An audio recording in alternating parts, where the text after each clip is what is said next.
Voy a comenzar a grabar y a compartir pantalla. Ok.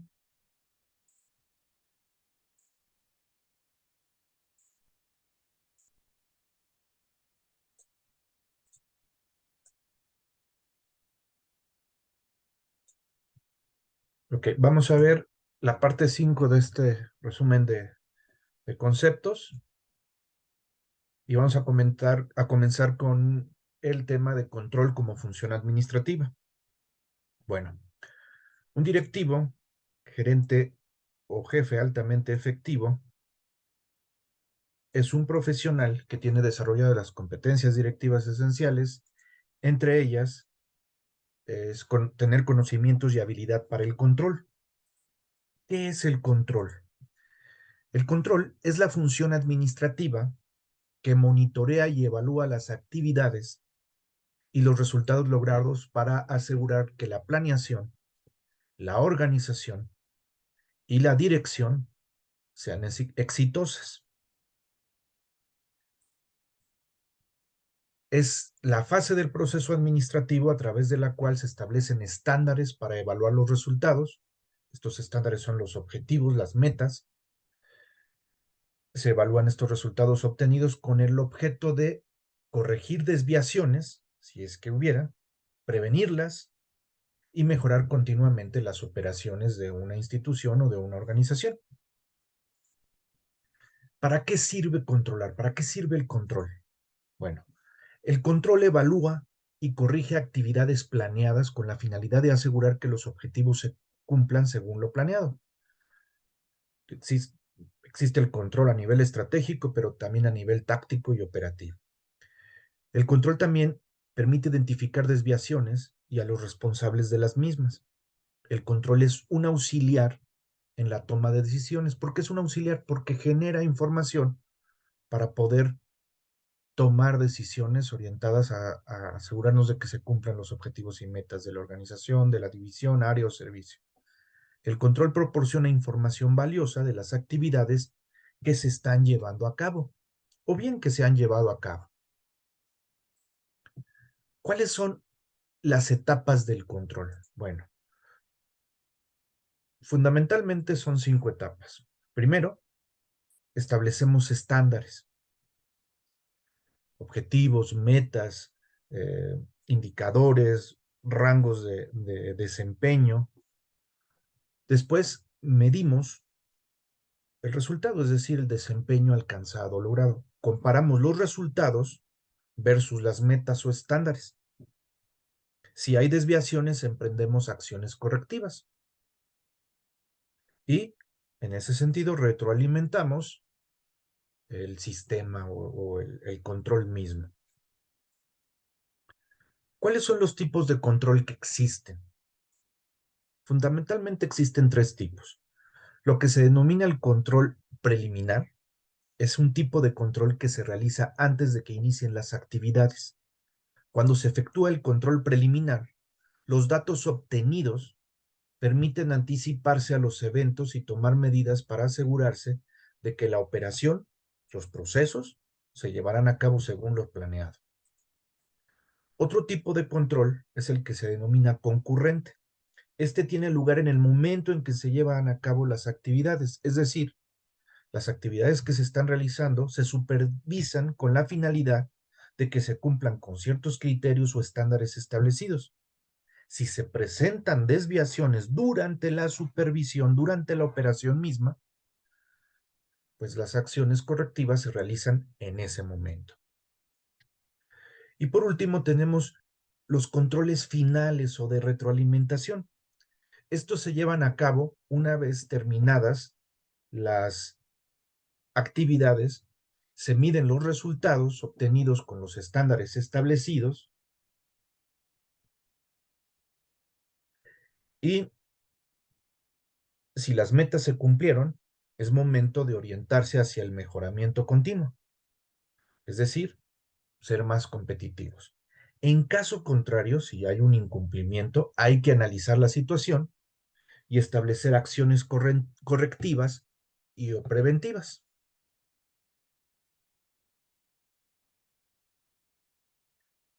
Controlar es, según la Management Sciences for Health, nos dice que implica realizar un seguimiento y reflejar el avance logrado en contraposición con los planes. ¿Qué planes? Pues los planes estratégicos o los programas o planes anuales de trabajo.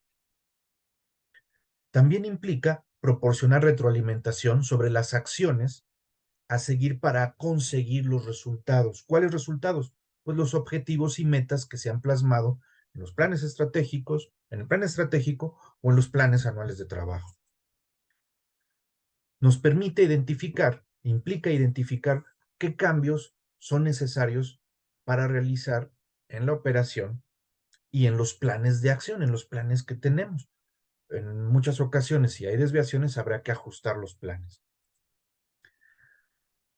Además, implica mejorar los procesos, por ende, los procedimientos y las herramientas de trabajo que se utilizan durante la operación. Hay otro concepto que no deja de ser control. Se le denomina control interno y es muy utilizado sobre todo en las instituciones públicas. Un segundo.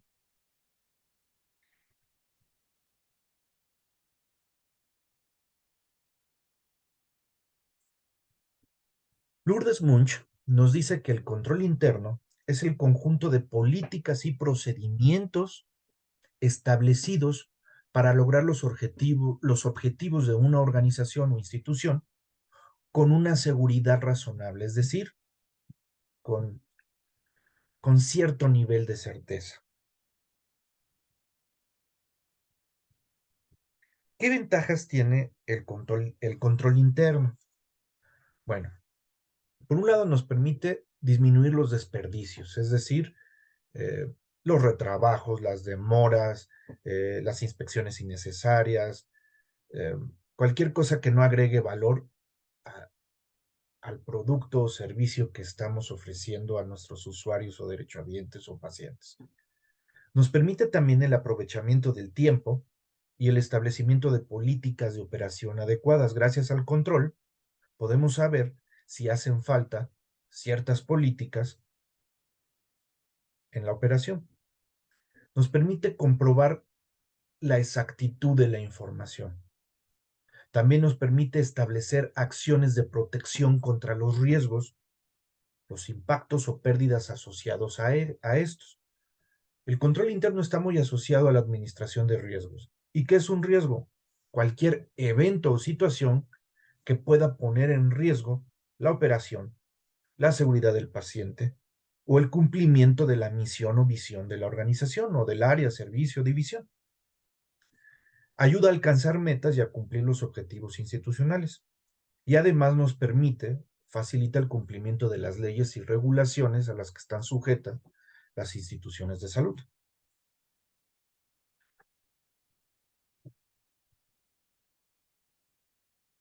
Relacionado con el control interno, es necesario que cualquier directivo o gerente altamente efectivo en la actualidad en los servicios de salud sea capaz de aplicar el sistema de control interno institucional, sobre todo en aquellos organismos como es el caso del Hospital Central, donde al ser un organismo desconcentrado, tiene la obligación de tener implementado un sistema de control interno.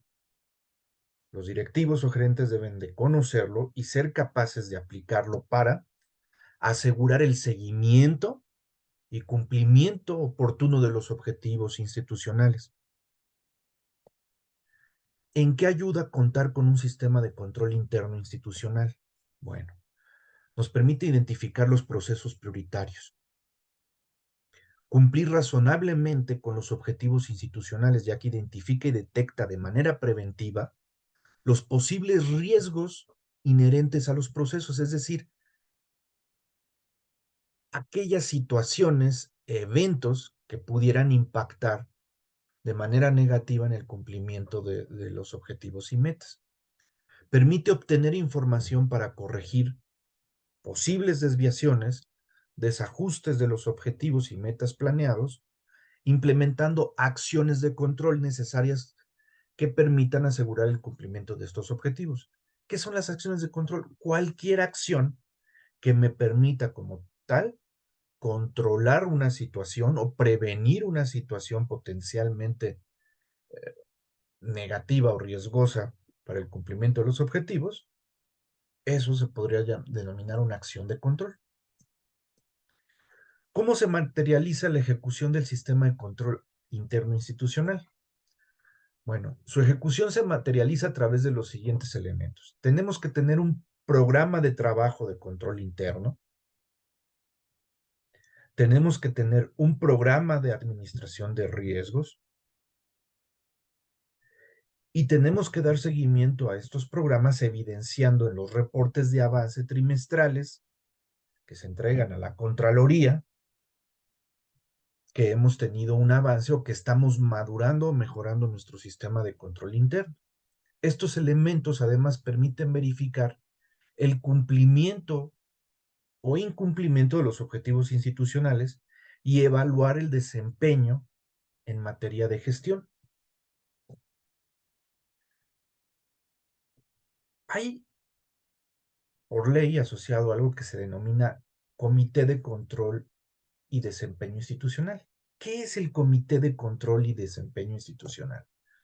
Bueno, es un órgano colegiado al interior de las dependencias de gobierno que contribuye al cumplimiento de los objetivos y metas e impulsa el establecimiento y actualización de un sistema de control interno. ¿Quiénes lo integran? Los directivos. El presidente del COCODI o Comité de Control y Desempeño Institucional es el director general. Pero además, el director general debe de designar a un responsable y coordinador para el control interno y a un responsable o coordinador para la administración de riesgos. Pudiera incluso ser la misma persona quien sea el responsable de coordinar y el enlace además con las autoridades como Contraloría para reportar cómo van en temas de control interno y administración de riesgos.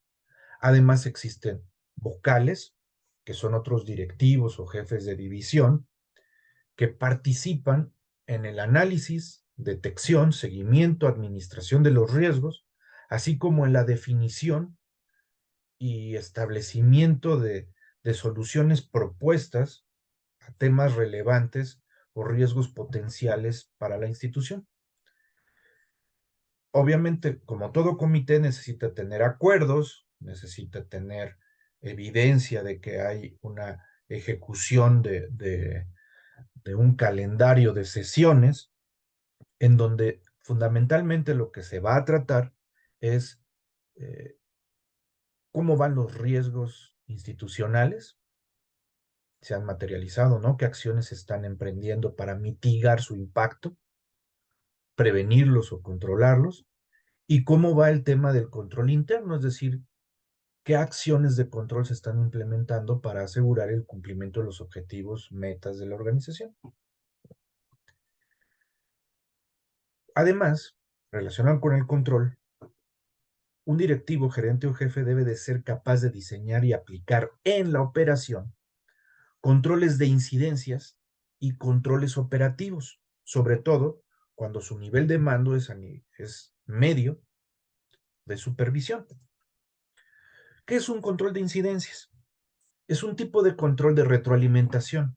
Es al final del proceso de la ejecución de la operación, a través del cual se lleva a cabo un registro de cualquier incidencia interna cuya responsabilidad recae en el personal directamente involucrado en la ejecución de un proceso, o externa, ocasionada por algún otro proceso, y en ese sentido la responsabilidad recaerá en el personal de otra área o servicio.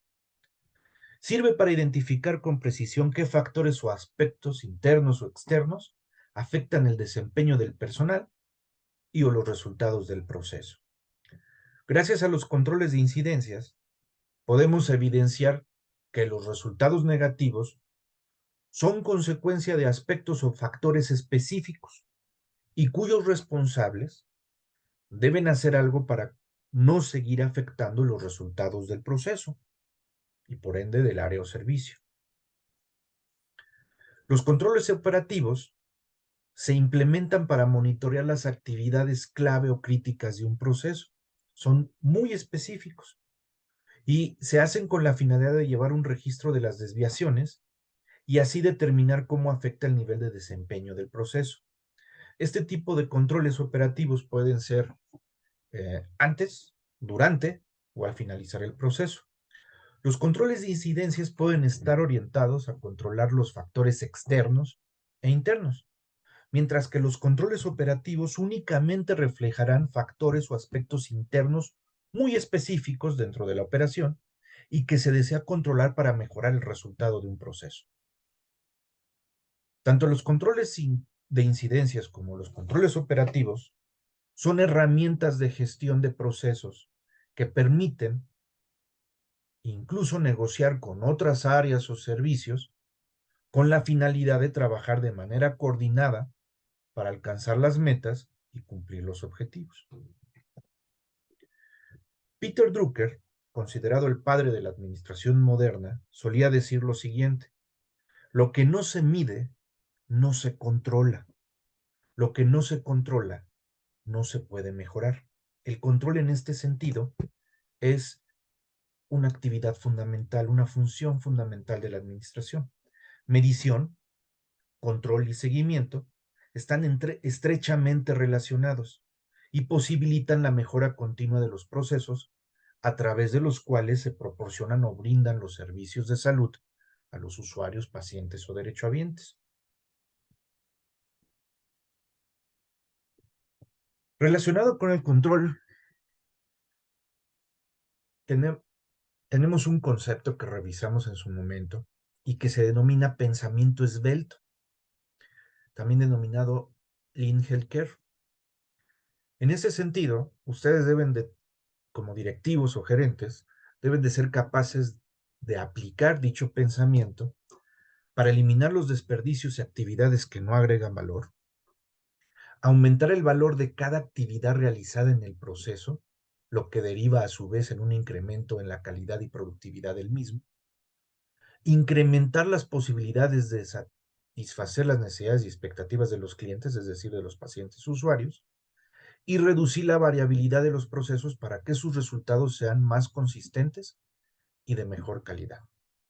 Si bien tenemos problemas de presupuesto, de escasez de recursos humanos, financieros, equipamiento, insumos, medicamentos, precisamente por eso conviene aplicar el pensamiento esbelto, porque la premisa fundamental es eliminar los desperdicios que no agregan valor a la operación. ¿Y qué es un desperdicio? Un retrabajo, una inspección innecesaria, un recorrido innecesario, eh, subutilización del talento o de la capacidad de las personas que trabajan en los procesos, en fin, todo aquello que no agregue valor al proceso, a sus actividades, se puede considerar un desperdicio, una actividad que no agrega valor y que en ese sentido deberíamos de estar buscando eliminarla, es decir, sacarla del sistema. Una vez que eliminamos estos desperdicios o actividades que no agregan valor, lo que estamos haciendo es optimizando o eficientando los procesos. Los estamos mejorando, estamos disminuyendo el consumo, estamos aumentando la posibilidad de satisfacción de los usuarios, la seguridad de la atención también la incrementamos, aún en condiciones, como digo hace un rato, de escasez, podemos estar aplicando este pensamiento esbelto para eliminar estos desperdicios o actividades que no agregan valor.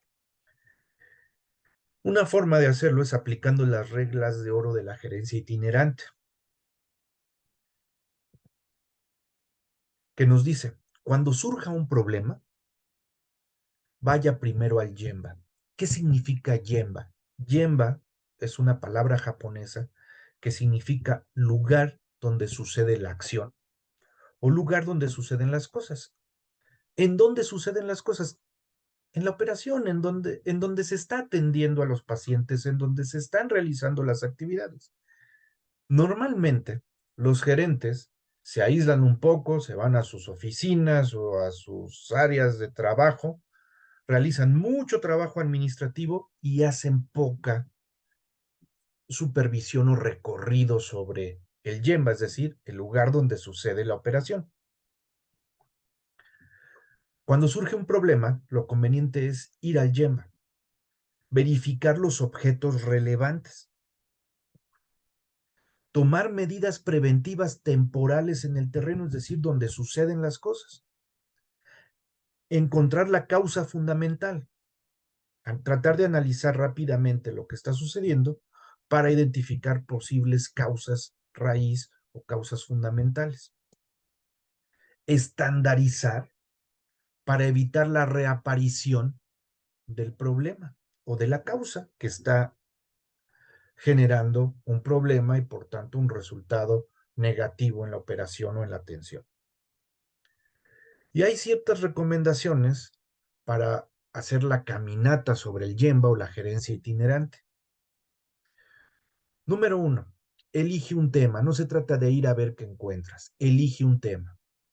Prepara tu equipo, es decir, las personas que te van a acompañar y los recursos que vas a utilizar para realizar esa supervisión. Es una especie de auditoría sobre el terreno. Ten en cuenta un enfoque en el proceso, no en las personas. No se trata de ir a ver quién se está equivocando, sino de ir a observar el proceso y cómo se está ejecutando para ver qué cosas podemos mejorar en el proceso. Si es necesario mejorar la capacitación de una persona para incrementar sus competencias, es decir, sus habilidades, conocimientos y actitudes, pues se hace o se planea hacer.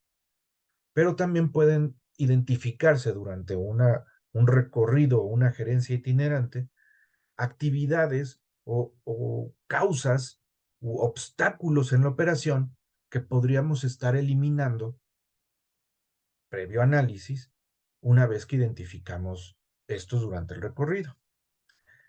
4, estar donde el flujo de valor sucede, es decir, en la acción.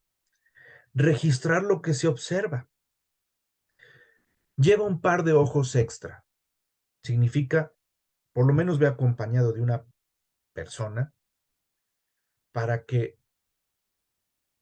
observe algo diferente a lo que tú estás observando y complementes con su observación las áreas de oportunidad que tú identificaste.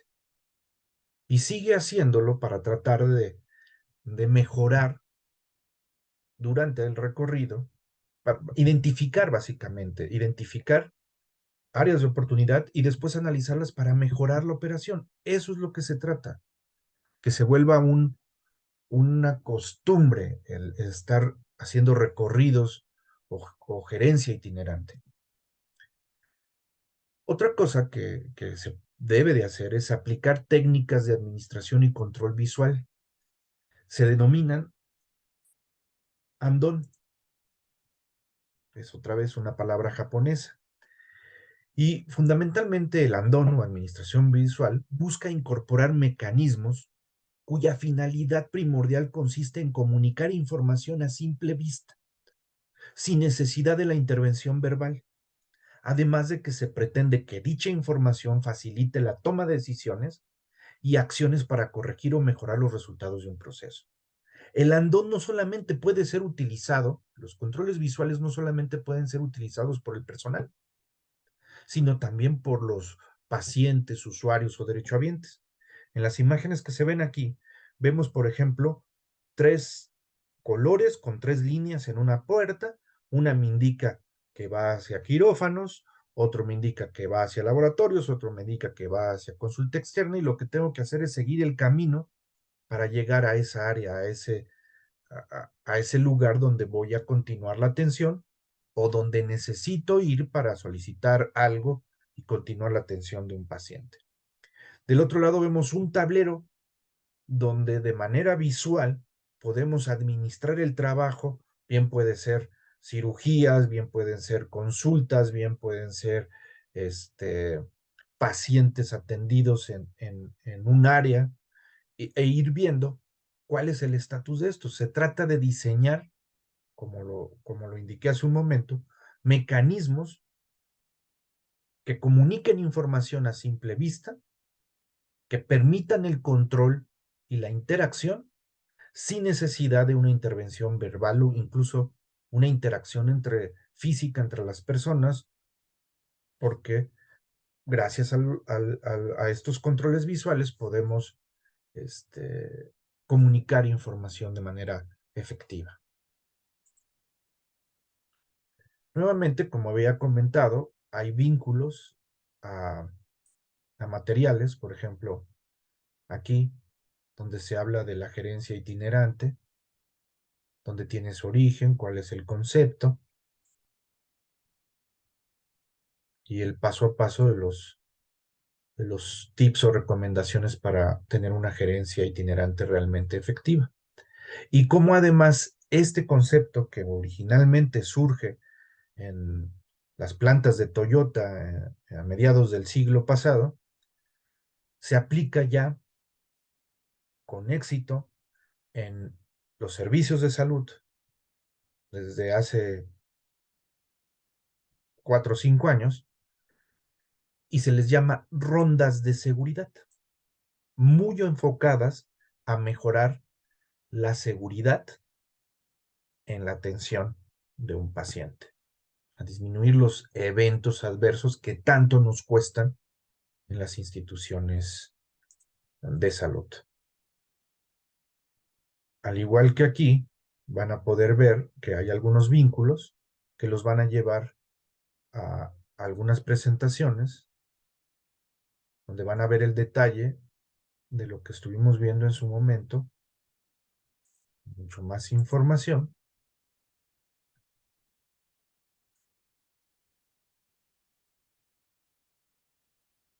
para que ustedes puedan tener acceso a todo el material desde esta presentación de resumen o desde estas láminas de resumen. El siguiente tema que vamos a abordar se denomina calidad y seguridad en la atención. Al igual que en el tema anterior, desde aquí van a poder acceder al material, ya sea de soporte teórico, el básico, o el material de referencia complementario, donde van a encontrar material adicional. Pueden ser libros, pueden ser otras presentaciones, artículos, metodologías, o incluso, por ejemplo, aquí, materiales para realizar las rondas de seguridad.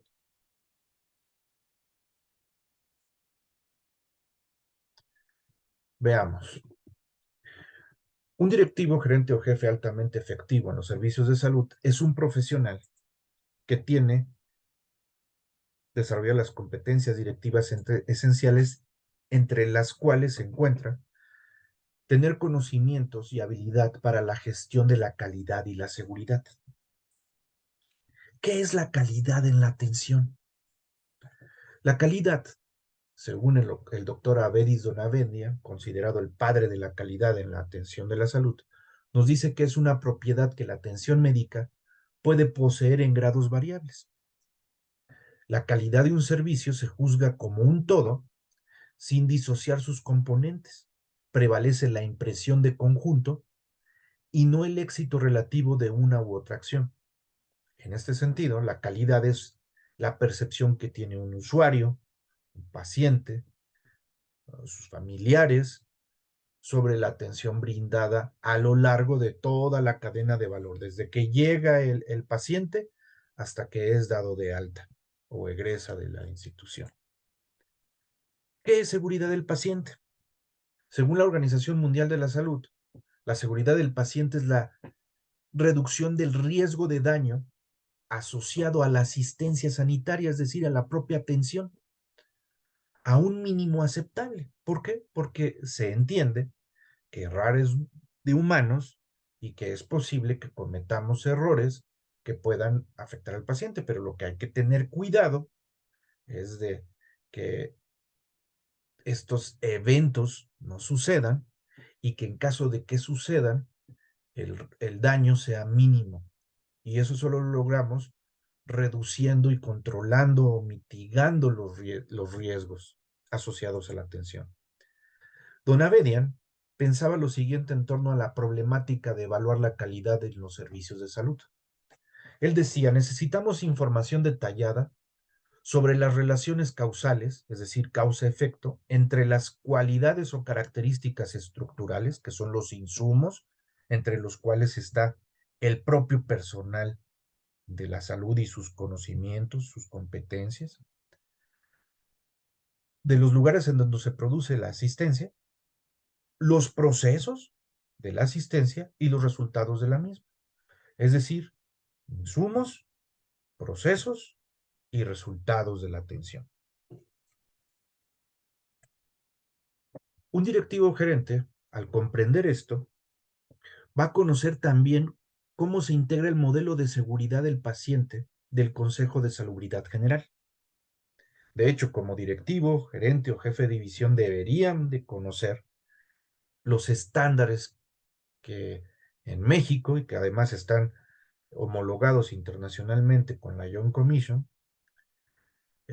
los estándares que operan en torno al modelo de seguridad y calidad en la atención.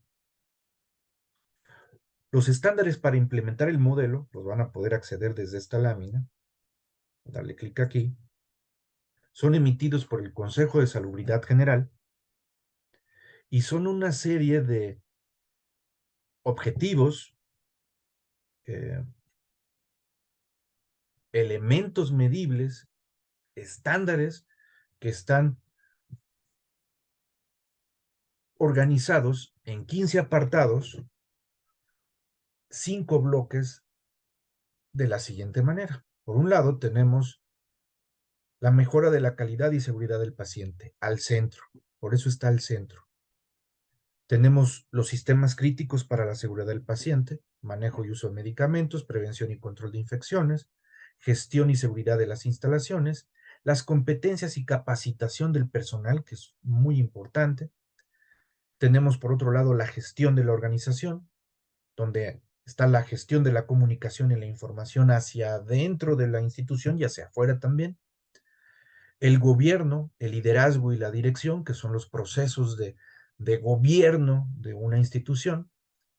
Tenemos además las metas internacionales de seguridad del paciente, transformadas en acciones básicas para la seguridad, donde fundamentalmente están las siguientes: identificar correctamente al paciente, mejorar la comunicación efectiva, los procesos de atención, mejorar la seguridad de los medicamentos de alto riesgo, eh, ejecutar o realizar procedimientos correctos, reducir el riesgo de infecciones asociadas a la atención sanitaria y reducir el riesgo o daño al paciente por causa de caídas.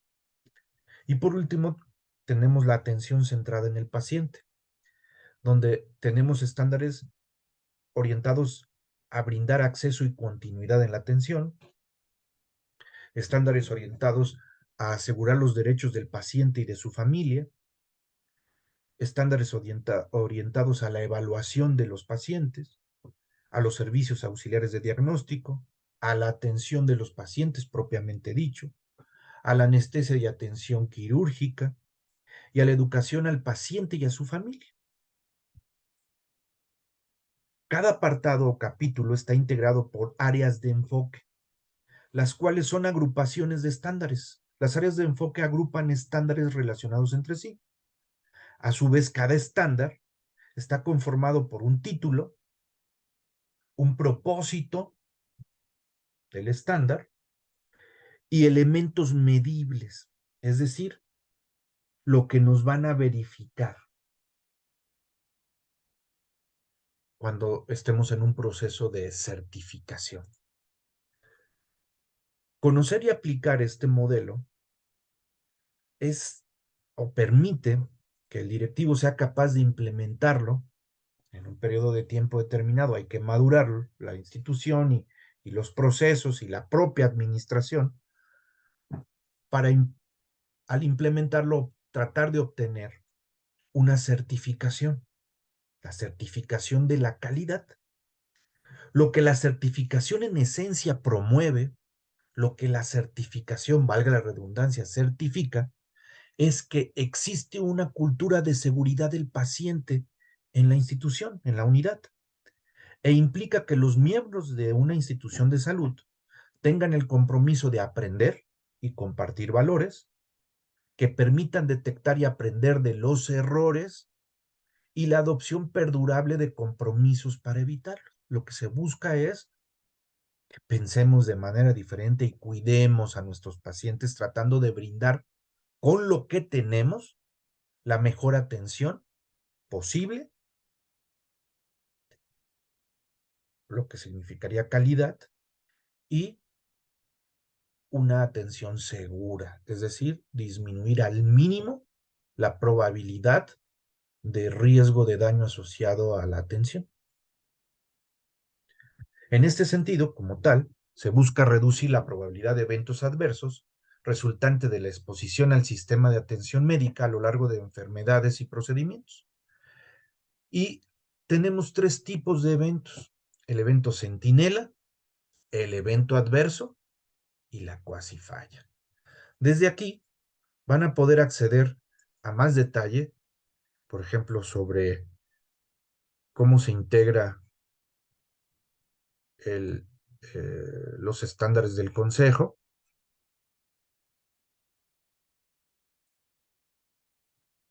cómo se califica. Vamos a poder ver también un poco más de información sobre la gestión de riesgos de seguridad y eventos adversos, donde van a poder ver ustedes o repasar a detalle cómo es que el modelo de seguridad del Consejo de Salubridad General está orientado a tratar de mejorar la cultura de seguridad en la unidad y ir pasando por distintos niveles de madurez en esta cultura de seguridad. La idea sería que el Hospital Central se convierta en una organización de alta confiabilidad, es decir, una organización muy segura.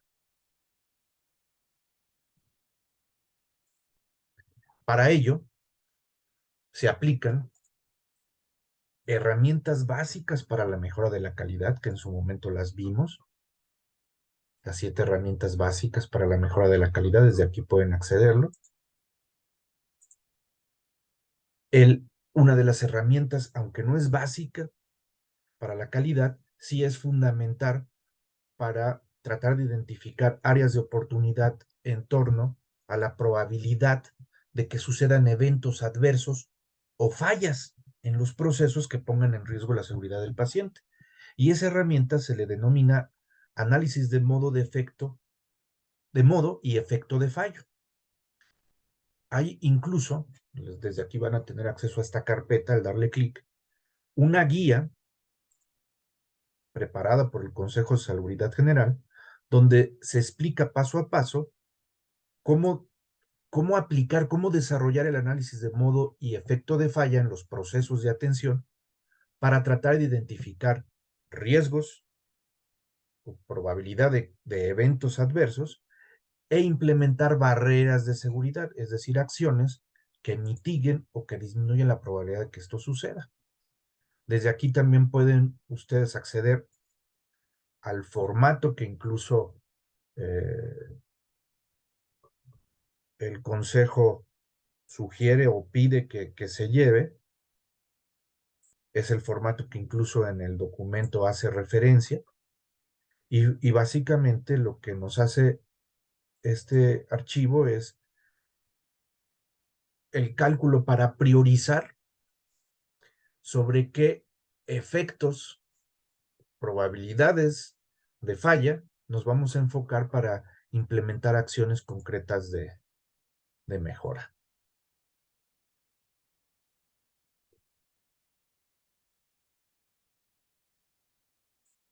Y por último, pues aplicamos también el modelo del reto. ¿Pero para qué? Bueno, pues para analizar con este modelo que ya ustedes conocen, que ya lo hemos revisado varias veces, revisar problemas que pongan en riesgo la seguridad en la atención para poder establecer planes concretos de acción orientados a disminuir los riesgos o eventos adversos o centinela o cuasis falla en la atención, es decir, en la ejecución de los procesos.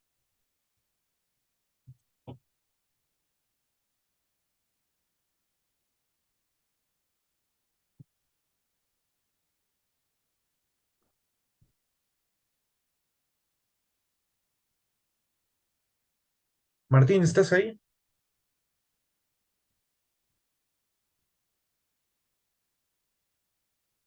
¿Cierto? Ok. ¿Cómo ves este resumen, este tema? Pues fíjate que ya lo habíamos, de la vez pasada que lo vimos, los controles Ujú, y del tablero de controles que nos habías comentado. ujú, Digo, creo que sí es de mucha utilidad. La cuestión es de que yo no había pensado, cuando hacemos el paseo por el área de trabajo con otra persona que nos apoye, pues alguien, como dices, otros ojos extras, ujú. y evaluando y capturando, o sea, todos los puntos a seguir o evaluar. Creo que a mí no se me había ocurrido esa idea, pues hacer un equipo de trabajo para hacer el Gemba, De hecho, el Gemba lo puedes y aplicar tú pues, en hacer nuestro tablero. exacto, el Gemba lo puedes aplicar tú en tu división, en tus servicios. Además, lo que les comentaba yo de las rondas de seguridad, incluso existe una metodología, les estoy adjuntando documentos, déjenme irme porque ese es el tema anterior de este, les estoy adjuntando documentos que hablan sobre las rondas de seguridad o déjenme mostrarles.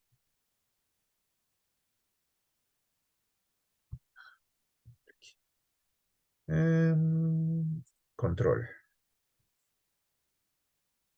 Aquí. Material complementario y viene información sobre rondas de seguridad. ¿Por qué hay que hacer rondas de seguridad? Un formato para el Gemba Walk o la caminata por el Gemba. Y este es un documento que habla sobre las rondas de seguridad para la seguridad del paciente. Hay algo interesante que expone este documento. Lo que nos dice es que las rondas de seguridad deberían de hacerse con cierta frecuencia y no son propiamente la gerencia itinerante de un jefe de división, área o servicio, sino es una especie de auditoría que coordina el área de calidad en conjunto con el director médico o el director del hospital y se arma fundamentalmente un equipo. Eh, no es ir a revisar por revisar, es a lo mejor esta semana o este mes le toca al área de urgencias, a dos o tres procesos dentro del área de urgencias, y lo que vamos a hacer es un equipo de cuatro o cinco personas donde esté, en este caso, el director médico, el director general, quizás el jefe de división, algunos jefes de servicio, que en conjunto, obviamente, el subdirector o el jefe de división de calidad, que en conjunto vayan a observar, apliquen una especie de checklist. Hay incluso una herramienta para hacer rondas de seguridad e identificar áreas de oportunidad. Se interactúa con los pacientes, se interactúa con el personal y se observa el proceso. El objetivo es encontrar áreas de oportunidad. ¿Para qué? Para mejorar la calidad y sobre todo la seguridad en la atención, es decir, evitar que sucedan eventos adversos. No es una cacería de brujas, es ir a observar. De eso se trata una ronda de seguridad. Y hay metodología, incluso ya hay bibliografía que habla de manera muy específica sobre el tema de cómo implementar las rondas de seguridad en un hospital. En el caso del tema que veíamos ahorita,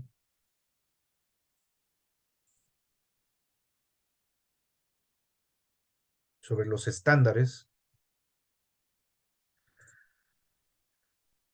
y la cultura de seguridad, lo de los eventos adversos, no sé si, por ejemplo, Carlos, ¿estás ahí? Carlos, Sí, ¿tú ya conocías los estándares para implementar el modelo de seguridad y calidad en hospitales? pues sí, en algunas ocasiones se aplican ahí pues procesos, por ejemplo, la seguridad del paciente, el evitar caídas, cirugía segura, el Ok, algoritmo para cuando ingresan, pero en el hospital no sé si lo tiene calidad. ok. En algún momento yo sé que el Hospital Central estuvo certificado, pero estuvo certificado antes de que se homologaran los estándares que teníamos en ese entonces, se homologaron con los estándares internacionales, los de la Joint Commission. Al homologarse, se incrementaron como en un 50% se puede decir, la demanda o los estándares, los elementos medibles, porque se volvió mucho más riguroso. Los estándares, desde aquí van a poder tener acceso a ellos, nos dicen puntualmente qué tendríamos que estar cuidando en nuestro modelo. Por ejemplo, meta internacional número 1, elementos medibles. La organización identificó y realizó un listado en donde se definen todos los momentos críticos para la identificación del paciente. Esto no significa que tengamos que tener un proceso de identificación de pacientes, sino tenemos identificados los momentos críticos, es decir, las actividades críticas de identificación del paciente en cada uno de los procesos donde tenemos que tener cuidado con la identificación del mismo, ¿sí o no? Y es evidencia que tendríamos que estar mostrando. Por eso es que el, incluso se muestra un icono donde nos piden evidencia documental. Se ha definido el proceso de identificación del paciente con al menos el uso de dos datos que no incluya la ubicación física del paciente, su padecimiento, la especialidad o disciplina que le brinda atención. Y vuelvo al punto, no se trata de definir un proceso o un procedimiento para identificar al paciente. Se trata de que los procesos a través de los cuales brindamos atención y donde sea crítico identificarlos, tengan implícitas actividades de identificación del paciente. Voy a dar un ejemplo. Hemodiálisis, el proceso de atención de hemodiálisis o de la hemodiálisis en el hospital. Dentro de ese proceso hay un proceso de recepción del paciente. En ese proceso de recepción deberíamos de estar teniendo actividades muy concretas y muy específicas orientadas a identificar con precisión el paciente que va a ser sujeto de la hemodiálisis. Una vez que lo identifico, antes incluso de iniciar el proceso de hemodiálisis, debería de tener nuevamente la verificación o la validación o el double check para asegurarme de que el paciente que estoy atendiendo sea el que debo de atender con los parámetros establecidos para su hemodiálisis. Cuando preparo la máquina, debería de asegurarme que los insumos que recibo realmente son los que requiero para poder brindar la hemodiálisis. Eso es lo que se busca, que cada proceso crítico para la identificación del paciente o donde sea necesario identificar el paciente, se incluye una serie de actividades para tal efecto. Vamos a ver un último tema, administración del cambio.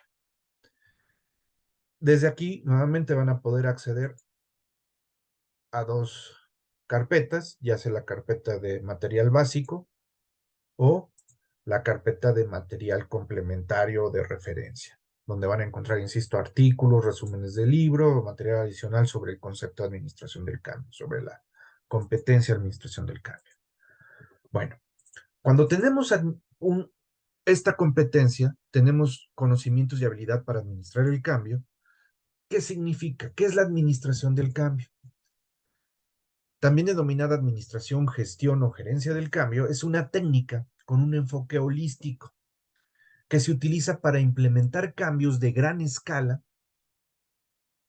que integren la estrategia y los procesos de una organización con su gente y su cultura.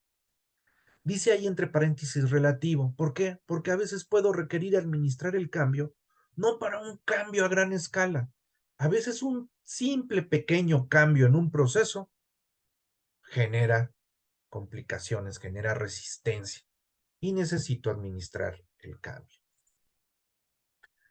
Consiste en manejar exitosamente la transición entre una situación presente hacia una situación futura en la cual hay una promesa de mejorar. Esto es válido para situaciones de cambio dentro de una organización o institución, en las políticas, en la forma de organizarse, en los procesos, en la tecnología o en todas las anteriores simultáneamente.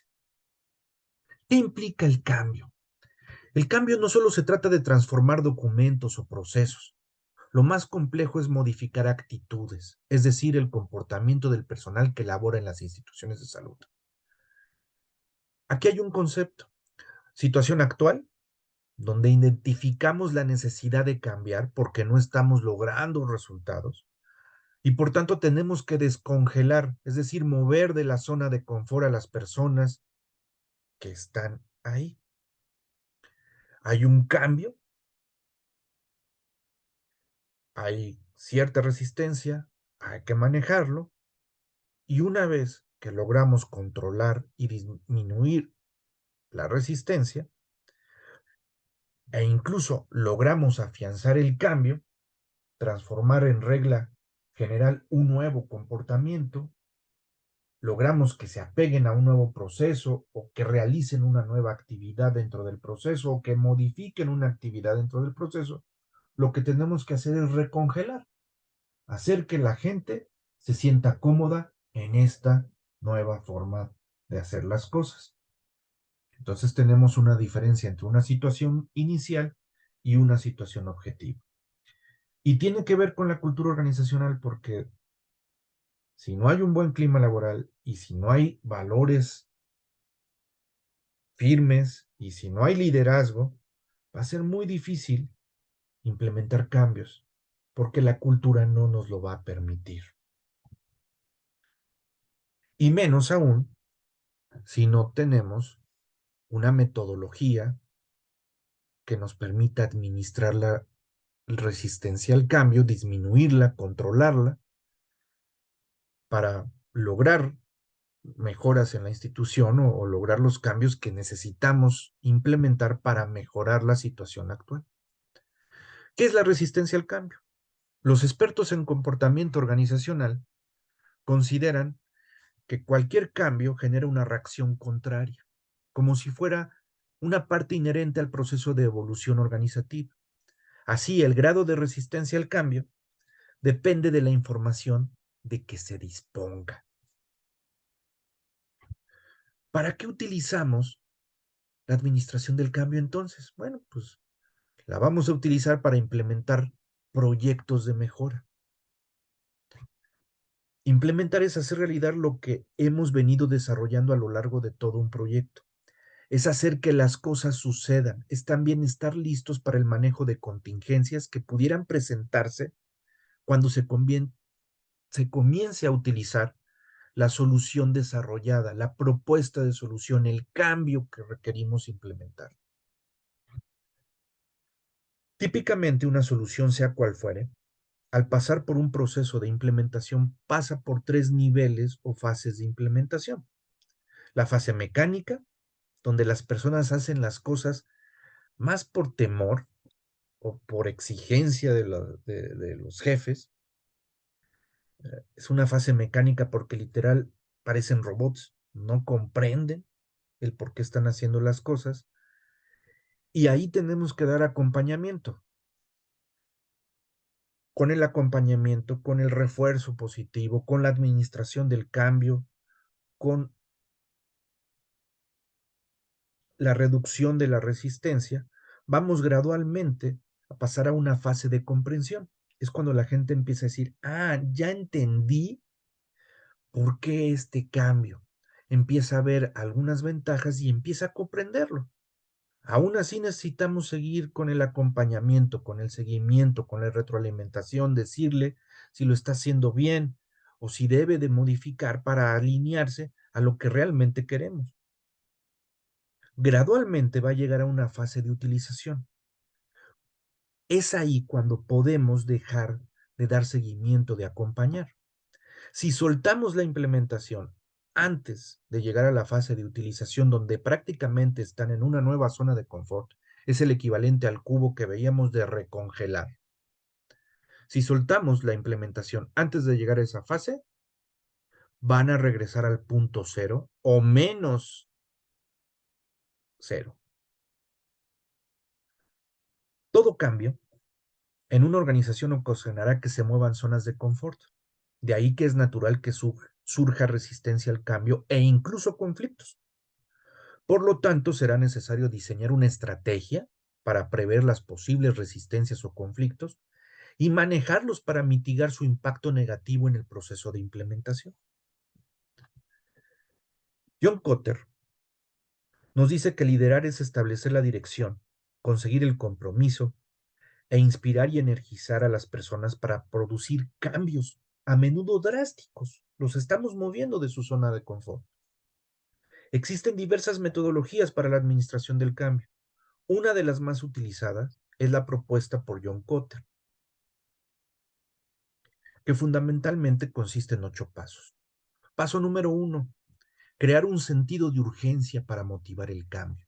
Paso número 2, construir un equipo guía compuesto por agentes de cambio con capacidades que ayuden, que fomenten, que impulsen el cambio. Establecer la visión estratégica, la visión compartida para que el cambio se vuelva una realidad. Reclutar al mayor número de personas que entiendan y acepten la estrategia adoptada. Eliminar barreras y obstáculos que impidan que se logre un objetivo de cambio. Presentar los éxitos a corto plazo, alcanzados, para motivar, para que la gente vea que se ha logrado avanzar en el cambio, que falta, pero que se ha logrado avanzar. Mantener el cambio de forma infatigable hasta que sea una realidad. Y por último, hacer que el cambio perdure en el tiempo hasta que reemplace a los viejos hábitos. El último paso sería la estandarización y afianzar lo que hemos alcanzado, logrado del cambio. Nuevamente, van a poder acceder al material desde esta lámina.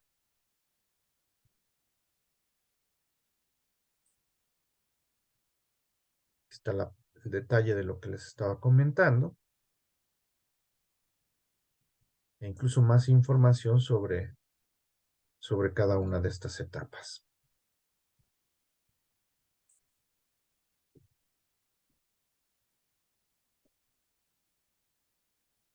Bueno. Manuel, ¿estás ahí? Sí, Arturo, precisamente te estaba escribiendo. Perfecto. Déjame ver. Sí, que me están requiriendo ahorita acá ya en sala. Ok, no te preocupes. Te decía que Pues, me iba a desconectar y que reviso el material. sí, ya compartí la presentación. En un rato más voy a subir el video. Yo creo que terminamos como habíamos quedado el jueves, a más tardar el martes. No creo, pero por cualquier cosa podríamos terminar a lo mejor el martes. Y lo que voy a hacer es concatenar todas estas presentaciones o estas láminas en una sola presentación con los 19 temas que vamos a revisar o que ya vamos a tener revisados. y compartírselos por correo electrónico. Incluso voy a tratar de armar un listado, como les había comentado, con los materiales. Desde aquí los tienen. Ok. Pero lo que voy a agregar van a ser, por ejemplo, algunos de los videos que en su momento estuvimos viendo, o quizás haga otra presentación donde veamos cada uno de los videos que estuvimos viendo desde, al menos que se grabaron desde la sesión número 1 del programa hasta estas últimas sesiones de resumen. De acuerdo, Arturo. ¿Vale? Sí. Ok. Martín, ¿algún Disculpo. comentario, alguna duda adicional? No, Arturo, Ok, yo en lo particular reviso el material que mandas. Digo, ok, desafortunadamente yo el video lo veo, pero se ven muy chiquitas las imágenes, sí. pero necesito abrirlo ya en pantalla grande para poder, como Sí, está en muy una completo. laptop o en una laptop Sí,